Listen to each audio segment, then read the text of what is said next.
Urgente! Saiu o vídeo da audiência em que o ministro Alexandre de Moraes ameaça Mauro Cid com prisão preventiva, rescisão do acordo de delação e com investigações contra seu pai, sua esposa e sua filha.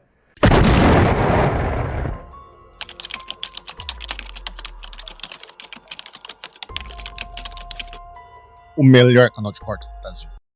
Tudo isso se Cid não dissesse o quê? O que Moraes queria escutar. Gente, isso aqui é urgente, é inédito e é gravíssimo. Acabou de acontecer. Depois das críticas pesadas que a gente fez ontem e hoje, contra aquele sigilo dos vídeos dos depoimentos do Mauro Cid, contra a falta de transparência do Supremo, o ministro hoje voltou atrás. Ele recuou e os vídeos foram liberados, e o vídeo dele ameaçando o Mauro Cid é simplesmente assustador. Assiste aqui agora comigo, vou passar para vocês agorinha mesmo, e depois eu vou reagir a esse vídeo, te mostrando os 3 grandes problemas que tornam esse vídeo inacreditável. Olha aí comigo. Porque essa audiência foi convocada como mais uma tentativa de permitir ao colaborador que preste as informações verdadeiras. Já ao pedido da Polícia Federal, já há o parecer favorável da Procuradoria-Geral da República pela imediata decretação da prisão, do retorno à prisão do colaborador. Então, aqui é importante, e exatamente por isso, a fim de possibilitar uma reflexão maior do colaborador com seus advogados, para que esclareça omissões, contradições na sua colaboração, sob pena não só da decretação de prisão, como também da cessação da consequente rescisão da colaboração, e eventual rescisão englobará inclusive a continuidade das investigações e responsabilização do pai do investigado, de sua esposa e de sua filha maior. Eu gostaria de saber se o colaborador está plenamente ciente das consequências da manutenção dessas omissões e contradições. E aí, o que vocês acham? Que o colaborador entendeu o recado, cheio de eufemismos aí, mas entendeu ou não entendeu o recado? Qual que é o primeiro grande problema desse vídeo aí? Em primeiro lugar, depois dessa ameaça de Moraes, o Mauro Cid mudou de versão no seu acordo de delação premiada. Olha aqui comigo a manchete da Folha de São Paulo. Cid mudou de versão sobre trama em audiência na qual Moraes ameaçou prendê-lo. Antes, o Cid disse que uma reunião na casa do Braga Neto com militares era uma ocasião social para tirar fotos com Braga Neto e Bolsonaro. Depois da ameaça, ele disse que era uma reunião para discutir a conspiração golpista e encontrar um jeito de fazer as Forças Armadas aderirem e intervirem. Antes, o Cid havia dito que um pedido de militares para ele de R$100 mil era uma brincadeira, uma piada, para ajudar a levar pessoas para frente do QG do Exército. Depois da ameaça, ele vem e ele diz que, na verdade, os 100 mil eram para financiar o plano Punhal Verde e Amarelo e para neutralizar Moraes, Lula e Alckmin. Qual versão da delação é a verdadeira? A primeira, a espontânea, ou a segunda, debaixo de pressão e ameaça? Quais as provas de Moraes e da PGR para acreditar na segunda e não na primeira? Porque uma escolha tem que ser feita, e uma escolha foi feita. Mas a questão é, qual é o critério da escolha? Qual é a base da escolha? Vamos lembrar que vazaram áudios espontâneos do Mauro Cid, olha aí na tela, que ele dizia que colocaram palavras na boca dele e que a PF tinha a narrativa pronta. E só queria que ele confirmasse aquela narrativa pronta. Por que então que se dá crédito à segunda versão do Mauro Cid, não espontânea, em que o Mauro Cid coloca agora esses fatos que antes eram inocentes num contexto de golpe? Qual o critério para escolher entre as duas versões? Você concorda com esses meus questionamentos? Você concorda que a PGR e o STF têm dever de esclarecer isso? Se sim, curte com força o vídeo e vamos para o segundo grande problema. Assiste aqui comigo a esse vídeo do ministro Gilmar Mendes.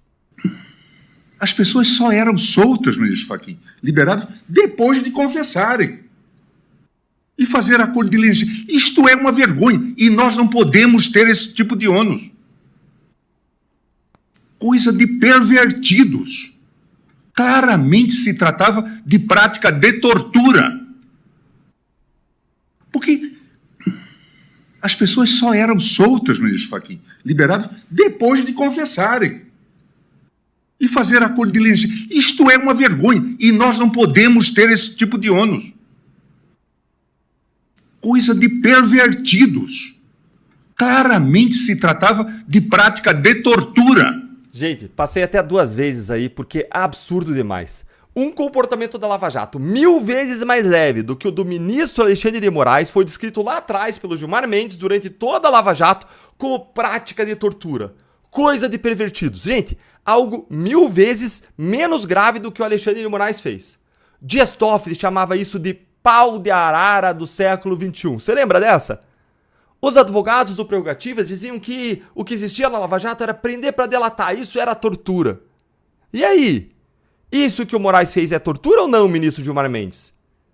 Isso aqui é crítico porque Gilmar tem que esclarecer. Ou era tortura e estava errado lá atrás na Lava Jato, e está 1000 vezes mais errado aqui agora, e o STF vai anular toda a delação do Mauro Cid, ou então não era tortura. Estava certo na Lava Jato, que não fez nada de errado. E aí o ministro Gilmar vai ter que achar algum jeito de defender o que o Moraes fez nesses últimos meses, que é bem pior do que a Lava Jato fez. Mas tem um detalhe. A Lava Jato inteira foi anulada por conta de argumentos como esse do Gilmar que eu mostrei para vocês. Então, se estava certo, a Lava Jato inteira tem que ser desanulada, tem que ser restaurada, tem que voltar a Lava Jato com força, prender todo mundo, bloquear o dinheiro dos criminosos, prosseguir com as investigações. O ministro Alexandre de Moraes, que fez essa ameaça ao Mauro Cid, é o ministro do mesmo Supremo que desmontou a Lava Jato, dizendo que lá se praticava tortura. A gente tem que saber então quem estava certo e quem estava errado. Eles precisam dizer. Porque eu e nós, a Lava Jato, nós nunca mudamos de opinião e nós sempre agimos corretamente. Porque, diferente do STF, menos de 20% das delações vieram de réus presos na Lava Jato. Já agora, no STF, é 100%.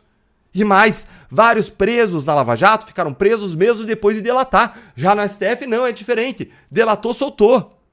Então, se o argumento deles valia para a Lava Jato, vale 10 vezes mais para o caso do Mauro Cid e do Bolsonaro.